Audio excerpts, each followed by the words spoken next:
Shalom adik-adik. Siapa yang udah gak sabar untuk memuji Tuhan? Sama, Kak Christine juga udah gak sabar untuk memuji Tuhan. Tapi sebelumnya kakak mau kasih tahu dulu nih. Ini adalah minggu pertama di bulan yang baru. Kalau kita udah masuk bulan yang baru, berarti kita punya tema yang baru. Karena bulan ini adalah bulan Desember, identik dengan merayakan Natal. Dan tema kita di bulan ini adalah Natal. Artinya merayakan Yesus, hadiah terbaik dari Tuhan. Oke, semuanya sudah catat? Oke, kalau gitu kita mau mulai ibadah kita. Tapi sebelumnya, lipat tangannya, tutup matanya, kita bersatu dalam doa. Tuhan Yesus yang baik, terima kasih Tuhan untuk setiap berkat yang Tuhan berikan dalam hidup kami. Sebentar kami akan memuji, menyembah Tuhan. Biarlah kami dilayakkan Tuhan di hadapan-Mu. Terima kasih Tuhan Yesus, kami telah berdoa dan mengucap syukur dalam nama Tuhan Yesus. Haleluya. Amin. Selamat beribadah. Adik-adik, kita memuji Tuhan, kita menyembah Tuhan harus dengan semangat, dengan sungguh-sungguh. Adik-adik yang udah tahu lagu nyanyi dengan semangat.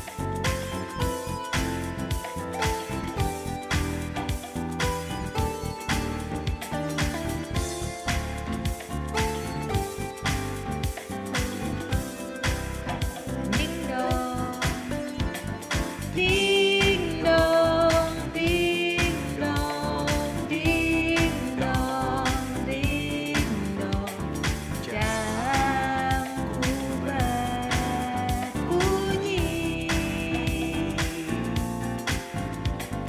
Ding dong, ding dong, ding dong, ding dong. Sekolah minggu kan dimulai. Aku siap, aku siap bertemu Tuhan Yesusku. Aku siap, aku siap memuji Tuhanku. Dari awal. Ding dong, ding dong, ding dong, ding dong. Jamku berbunyi. Sekali lagi, katakan nih. Ding dong, ding dong, ding dong, ding dong. Sekolah minggu kan dimulai. Aku siap, aku siap, aku siap bertemu Tuhan Yesusku. Aku siap, aku siap memuji Tuhanku. Memuji Tuhanku. Memuji Tuhanku.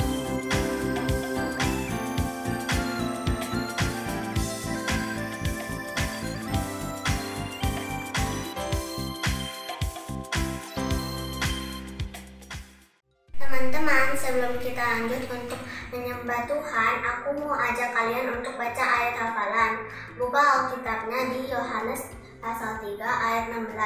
Karena begitu besar kasih Allah akan dunia ini, sehingga Ia telah mengaruniakan anaknya yang tunggal, supaya setiap orang yang percaya kepadanya tidak binasa, melainkan beroleh hidup yang kekal. God bless you teman-teman. Adik-adik, kita mau kembali menyembah Tuhan, kita mau kasih yang terbaik buat Tuhan, kita memuji Tuhan dengan lebih sungguh-sungguh lagi.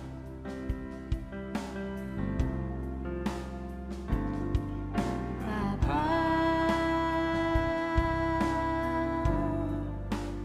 Engkau sungguh baik,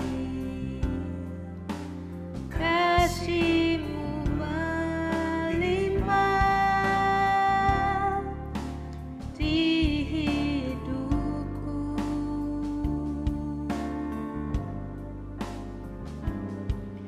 Bapa, ku berterima kasih berkat-Mu hari ini yang Kau sediakan bagiku. Naikkan syukurku buat hari yang Kau beri. Tak habis-habisnya kasih dan rahmat-Mu, selalu baru dan tak pernah terlambat. Pertolongan-Mu besar, setia-Mu di sepanjang hidupku. Kita bernyanyi dari awal adik-adik. Bapa, Engkau sungguh baik, kasih-Mu melimpah di hidupku. katakan Bapakku berterima kasih. Bapa, ku berterima kasih berkat-Mu hari ini yang Kau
Sebelum kita mendengarkan firman Tuhan, yuk kita bersatu dalam doa.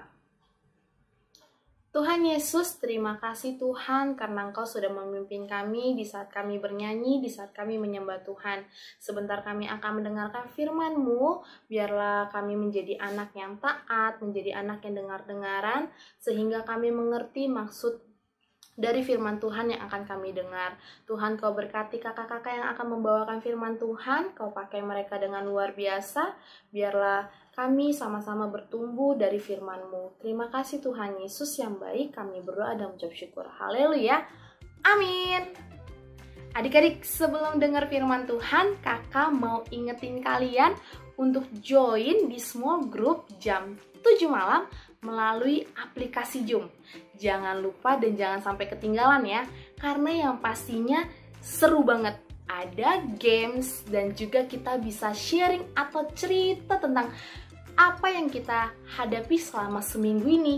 Nah, kalian juga boleh loh ajak teman-teman kalian atau saudara-saudara kalian untuk join di small group kita, biar kita sama-sama bertumbuh dalam Tuhan. Oke, saatnya kita mendengarkan firman Tuhan.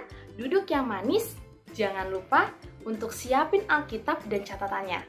Selamat mendengarkan firman Tuhan. God bless you. Hai, wah apa kabar? Shalom adik-adik semua. Senang banget ya bisa jumpa sama adik-adik semua lagi di minggu pertama bulan Desember. Kakak tuh jarang-jarang loh, malah kayaknya hampir nggak pernah tuh bawa firman Tuhan di minggu pertama di setiap bulannya. Biasanya sih yang bawa minggu pertama itu paling Hadi, kalau enggak biasanya Kak siapa ya? Yang penting bukan kakak deh. Nah, cuman hari ini dapat kesempatan untuk bisa bawa firman Tuhan di minggu pertama. Biasanya minggu pertama itu materinya berat, tapi hari ini kakak jamin adik-adik semua pasti gampang untuk ngerti isi firman Tuhan hari ini. Oke, udah siap? Tapi sebelumnya kakak mau nanya dong, adik-adik semuanya dalam kondisi sehat kan? Nggak ada yang batuk pilek ataupun yang sakit-sakit gitu? Nggak lah ya, jauh-jauh yang namanya sakit, pergi jauh-jauh ya, nggak mau deket-deket. Karena yang bulan Juli lalu itu udah parah-parah banget semua sakit-sakit. Tapi kakak percaya, adik-adik semua pasti sudah sehat. Oke, yuk adik-adik, sebelum kakak mulai, kakak mau kasih tahu dulu hari ini materi kita diambil dari firman Tuhan di Lukas pasal yang pertama ayat yang kelima sampai 25 dan 57 sampai 66. Ini cerita tentang Zakaria dengan Elizabeth yang punya seorang anak, si Bapak Yohanes Pembaptis. Nah, mau tahu ceritanya seperti apa? Kakak akan puterin video buat adik-adik semua, adik-adik bisa nonton dan saksikan bagaimana kisahnya. Selamat menonton. Pada zaman Herodes, Raja Yudea, adalah seorang imam yang bernama Zakaria, istrinya namanya Elizabeth. Keduanya adalah benar di hadapan Allah dan hidup menurut segala perintah dan ketetapan Tuhan. Tetapi mereka tidak mempunyai anak sebab Elizabeth mandul dan keduanya telah lanjut umurnya. Pada suatu kali, waktu tiba giliran rombongannya, Zakaria melakukan tugas keimaman di hadapan Tuhan. Dialah yang ditunjuk untuk masuk ke dalam bait suci dan membakar ukupan di situ. Maka tampaklah kepada Zakaria seorang malaikat Tuhan berdiri di sebelah kanan mezbah pembakaran ukupan. Melihat hal itu ia terkejut dan menjadi takut. Tetapi malaikat itu berkata kepadanya, "Jangan takut, hai Zakaria, sebab doamu telah dikabulkan, dan Elizabeth istrimu akan melahirkan seorang anak laki-laki bagimu, dan haruslah engkau menamai dia Yohanes. Engkau akan bersukacita dan bergembira. Ia akan membuat banyak orang Israel berbalik kepada Tuhan Allah mereka." Lalu kata Zakaria kepada malaikat itu, "Bagaimanakah aku tahu bahwa hal ini akan terjadi? Sebab aku sudah tua dan istriku sudah lanjut umurnya." Jawab malaikat itu kepadanya, Akulah Gabriel yang melayani Allah, dan aku telah diutus untuk berbicara dengan engkau dan untuk menyampaikan kabar baik ini kepadamu. Sesungguhnya, engkau akan menjadi bisu dan tidak dapat berkata-kata sampai kepada hari di mana semuanya ini terjadi, karena engkau tidak percaya akan perkataanku yang akan nyata kebenarannya pada waktunya.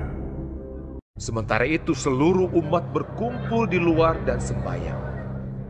Waktu orang banyak menanti-nantikan Zakaria, mereka menjadi heran bahwa ia begitu lama berada dalam bait suci. Ketika ia keluar, ia tidak dapat berkata-kata kepada mereka dan mengertilah mereka bahwa ia telah melihat suatu penglihatan di dalam bait suci. Lalu ia memberi isyarat kepada mereka, sebab ia tetap bisu. Ketika selesai jangka waktu tugas jabatannya, ia pulang ke rumah.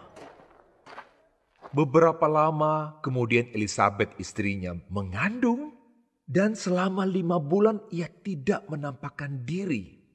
Katanya, Inilah suatu perbuatan Tuhan bagiku. Dan sekarang ia berkenan menghapuskan aibku di depan orang. kemudian genaplah bulannya bagi Elisabet untuk bersalin. Dan ia pun melahirkan seorang anak laki-laki. Ketika tetangga-tetangganya serta sanak saudaranya mendengar bahwa Tuhan telah menunjukkan rahmat-Nya yang begitu besar kepadanya, bersukacitalah mereka bersama-sama dengan dia. Maka datanglah mereka pada hari yang ke-8 untuk menyunatkan anak itu, dan mereka hendak menamai dia Zakaria menurut nama bapaknya. Tetapi ibunya berkata, Jangan, ia harus dinamai Yohanes. Kata mereka kepadanya, Tidak ada di antara sanak saudaramu yang bernama demikian. lalu mereka memberi isyarat kepada bapaknya untuk bertanya nama apa yang hendak diberikannya kepada anaknya itu. Ia meminta batu tulis, lalu menuliskan kata-kata ini. Namanya adalah Yohanes. Dan mereka pun heran semuanya. Dan seketika itu juga terbukalah mulutnya dan terlepaslah lidahnya. Lalu ia berkata-kata dan memuji Allah. Dan semua orang yang mendengarnya merenungkannya dan berkata, Menjadi apakah anak ini nanti? sebab tangan Tuhan menyertai dia. Dan Zakaria ayahnya penuh dengan Roh Kudus lalu bernubuat. Katanya, Terpujilah Tuhan Allah Israel, sebab ia melawat umatnya dan membawa kelepasan baginya. Dan engkau, hai anakku, akan disebut Nabi Allah yang Maha Tinggi, karena engkau akan berjalan mendahului Tuhan untuk mempersiapkan jalan baginya, untuk memberikan kepada umatnya pengertian akan keselamatan yang berdasarkan pengampunan dosa-dosa mereka. adapun anak itu bertambah besar dan makin kuat rohnya. Dan ia tinggal di padang gurun sampai kepada hari ia harus menampakkan diri kepada Israel.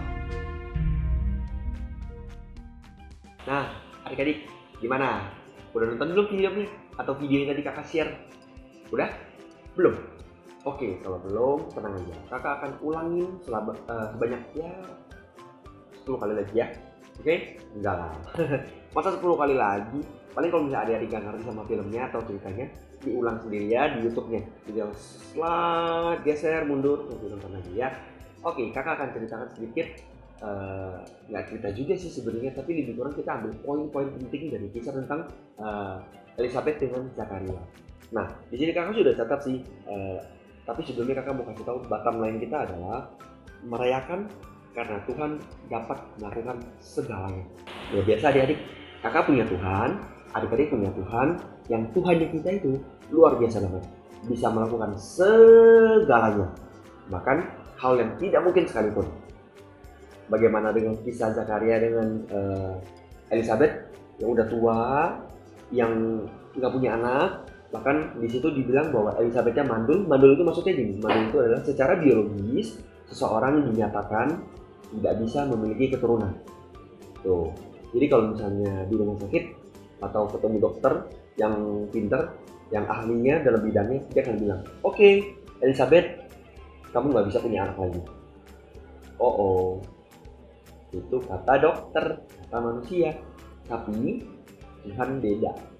Tuhan berbicara lain terhadap Elizabeth dan Zakaria. Di usianya yang tua, bahkan Elizabeth mandul, akhirnya mereka mempunyai seorang putra dan akhirnya diberi nama Yohanes. Dan itu yang nantinya akan jadi sepupunya Tuhan Yesus. Oke, nah tuh hal yang nggak mungkin jadi mungkin. Luar biasa kan Tuhan kita. Di sini kakak juga tulis sih hal yang penting yang bisa kita ambil dari kisah tersebut adalah percaya aja sama Tuhan. Pasti datang kebaikan. Percaya aja, walaupun susah, percaya aja. Ya, contoh misalnya gini, waktu adik-adik misalnya di sekolah dapat tugas yang sulit, susah nggak sih ngerjainnya? Sulit, susah. Tapi percaya aja, Tuhan pasti tolong.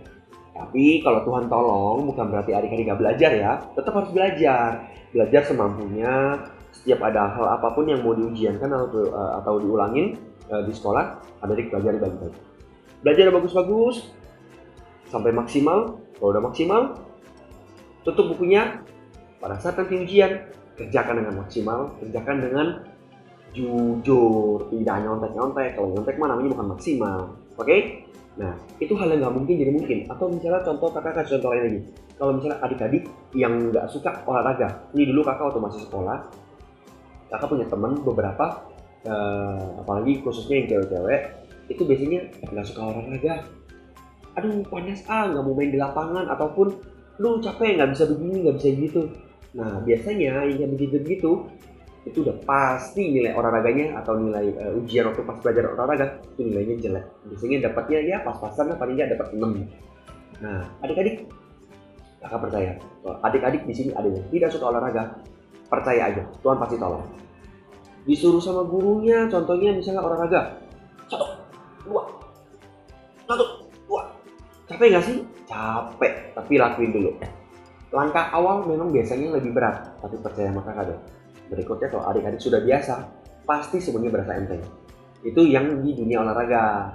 Kalau misalnya di dunia pelajaran, tadi kakak juga udah kasih tahu, percaya aja sama Tuhan. Dunia olahraga, percaya juga sama Tuhan. Loh, kita olahraga kok apa hubungannya sama percaya sama Tuhan? Iya dong, percaya sama Tuhan. Tuhan mampukan tubuh kita untuk bisa melakukan aktivitas yang mungkin kadang-kadang kita pikirin kayaknya kita nggak bisa deh. Tapi kakak percaya Tuhan akan bantu kita. Tapi juga jangan ekstrim-ekstrimnya. Karena Tuhan bantu, saya akan manjat pagar. Karena Tuhan bantu, saya akan manjat kloteng. Ya nggak begitu juga. Itu namanya ekstrim, nggak boleh, nggak good, nggak bagus ya. Kita olahraga yang sesuai dengan anjuran dari guru-guru di sekolah. Oke, adik-adik, dari kisah tadi kita belajar poin utamanya adalah bagaimana kita selalu percaya sama Tuhan. Tidak ada yang lain, hanya sama Tuhan saja. Oke, adik-adik, firman Tuhan sudah selesai. Tuh, cepat kan? Hanya nonton video, terus dengar kakak cop-cop dikit tentang materi firman Tuhan hari ini. Semoga adik-adik bisa pelajari lagi bagaimana terus untuk selalu mengandalkan Tuhan, percaya sama Tuhan, tidak pernah ragu-ragu sama Tuhan, ataupun merasa bahwa aku nggak bisa, ragu sama diri sendiri. Boleh nggak? Nggak boleh juga. Oke, harus percaya. Oke, adik-adik, sampai jumpa minggu depan di jam yang sama di Etosi Kids Online. Bye!